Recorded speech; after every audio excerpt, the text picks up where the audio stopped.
Farewell. সকাল 8:30টায় মনোনয় মজুমদার খেতে বসেছেন। অফিস যেতে হবে তো, বলে উঠলেন, ইস দীপ্তি, ভাতটা বেশি ফুটিয়ে ফেলেছ।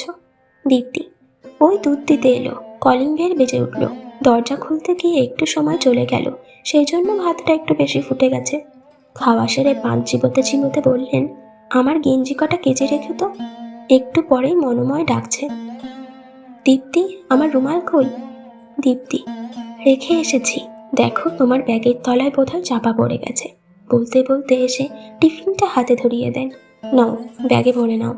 মনোময়, পানে চুনটা বড্ড বেশি দিয়েছ। দীপ্তি, ও মা তাই, বুঝতে পারিনি।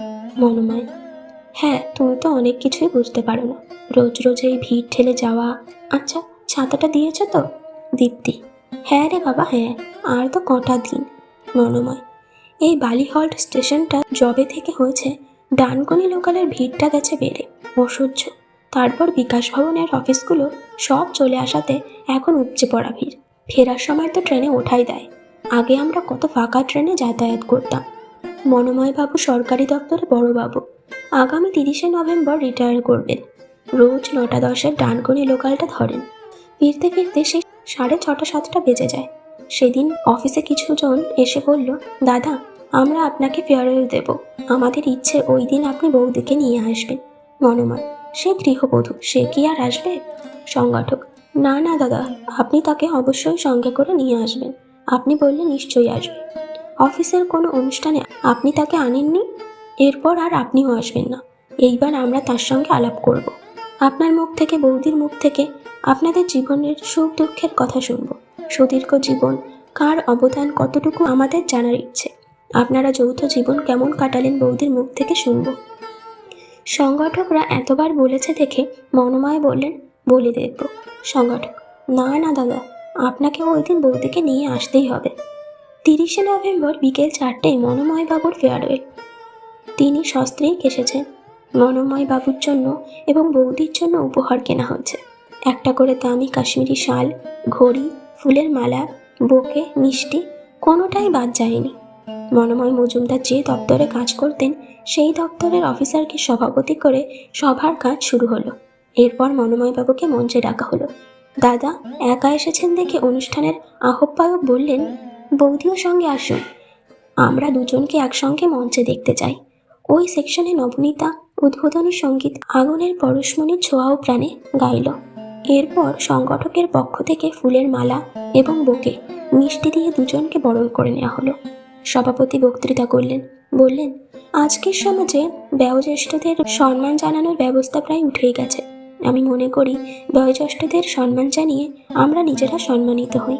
পারিপার্শ্বিক সম্মানবোধিত সমাজকে টিকিয়ে রাখে।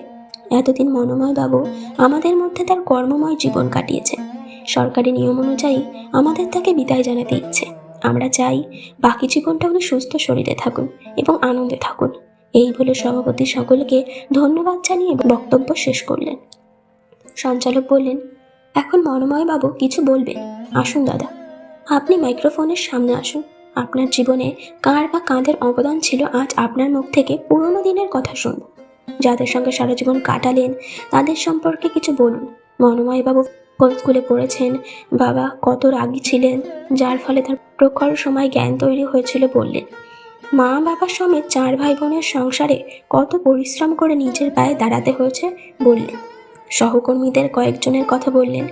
মায়ের বা পাশে বসা স্ত্রী সম্পর্কে একটা বাক্যও খরচ করলেন না। সবশেষে ফেয়ারওয়েল দেবার জন্য উদ্যোক্তাদের ধন্যবাদ জানিয়ে বক্তব্য শেষ করলেন। এরপর সঞ্চালক বললেন, এবার আমরা মনোময় বাবুর স্ত্রীকে, আমাদের শ্রদ্ধেয় দিদিমাকে কিছু বলবার জন্য অনুরোধ করছি। তৎক্ষণাৎ মনোময় বাবু বলে উঠলেন, ও আবার কি বলবে। সঞ্চালক, আসুন দিদিমা আসুন। দেখা গেল দিদিমা সলজ্জ মুখে উঠে এসে মাইক্রোফোন হাতে নিয়ে দৃপ্ত ভঙ্গিতে দাঁড়ালেন। মঞ্চে আসেন সভাপতি এবং দর্শক আসনে বসা সবাইকে অভিনন্দন জানিয়ে বললেন, আমাকে আজকের অনুষ্ঠানে আমন্ত্রণ জানানোর জন্য আয়োজক কমিটিকে ধন্যবাদ এবং কৃতজ্ঞতা জানাই। আপনাদের সঙ্গে পরিচিত হয়ে আমার খুব ভালো লাগছে। আমি বেশি কথা বলবো না, দুটো কথা বলবো মাত্র। আপনাদের সমাজে আমাদের কাজ হলো অবিন্যস্ত সংসারকে বিন্যস্ত করা। স্ত্রী যেমন অবিন্যস্ত জামা কাপড় টান টান করে আর বাবুরা ফিটফাট থাকেন, মঞ্চে কি আর আমাদের আশা সাজে?